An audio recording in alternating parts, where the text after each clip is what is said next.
Hello সবাইকে। আজকে আর ভিডিওটা কিন্তু আমি কোনো রকম কোনো কিছু কথা দিয়ে তোমাদেরকে বলবো না, ডাইরেক্ট আমার বন্ধুদের সাথে আলাপ করাবো। হ্যাঁ, তোমরা হয়তো আমার বন্ধুদেরকে সবাই চেনো, তারপরেও আজকে তোমাদের সাথে আমি আলাপ করিয়ে দেবো। আজকে ছিল আমাদের সির আইব্রো ভাত আমাদের তরফ থেকে। ওটা ছিল হচ্ছে কি রবিবার দিনকে, মানে 18ই জানুয়ারি। ঠিক আছে, সময়টা তোমাদেরকে বলে দিলাম। আর সময়টা ছিল তোমার 7টার দিকে এরকম সামথিং হবে, আমার মনে নেই সেই টাইমটা, অ্যাকচুয়ালি আমার মনে নেই। ওর সমস্ত সব জায়গা থেকে আইব্রো ভাত খাওয়া হয়ে গেছিলো, শুধু আমাদের দিক থেকে খাওয়াটা হয়নি। তো মান্তু ঠিক করেছিল যে মান্তুকে আইব্রো ভাত খাওয়াবে, আর সাথে আমরা থাকবো, আর সব কিছু ও অ্যারেঞ্জমেন্ট করে। শুধু জাস্ট সাথে আর পাশে আমরা থাকি। ও শুধু বলে যে কোনো কিছু নিয়ে তো আমাদের ভাবতে হবে না, শুধু সাথে থাকবে আর পাশে থাকবে, ব্যাস এটুকু করলেই হবে। তারপর সব কিছু ডেকোরেশনের জন্য সব কিছু ওই জোগাড় করে, আমরাও একটু একটু হেল্প করেছিলাম। তো এই শাড়িটা আনা হয় ওর জন্য।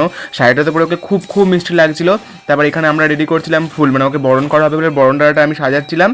তো এইভাবে আমি তারপর মিষ্টির প্লেটগুলো প্রত্যেকটা সাজিয়ে নিয়েছিলাম। ঠিক আছে, যেহেতু ভিডিওটা অনেক বড়, আর আমি এত বড় ভিডিও দিলে তোমরা কেউ দেখতেও পছন্দ করবে না, তাই আমি ছোটো ছোটো একটু একটু করে ক্লিপ ভিডিওগুলো দেবো। হ্যাঁ, হয়তো আইব্রো ভাটের 3টে সামথিং আমি ভিডিও নিয়ে আসবো, আমি বেশি ভিডিও নিয়ে আসবো না। তো এখানে মান্তুকে জুয়েলারি পরিয়ে দিল, সব কিছু করে দিল, আর আমি এখানে চুলটা একটু সেট করে দিচ্ছিলাম আর মুকুটটা পরিয়ে দিয়েছি, কারণ আমার এইসব কাজগুলো করতে ভালো লাগে।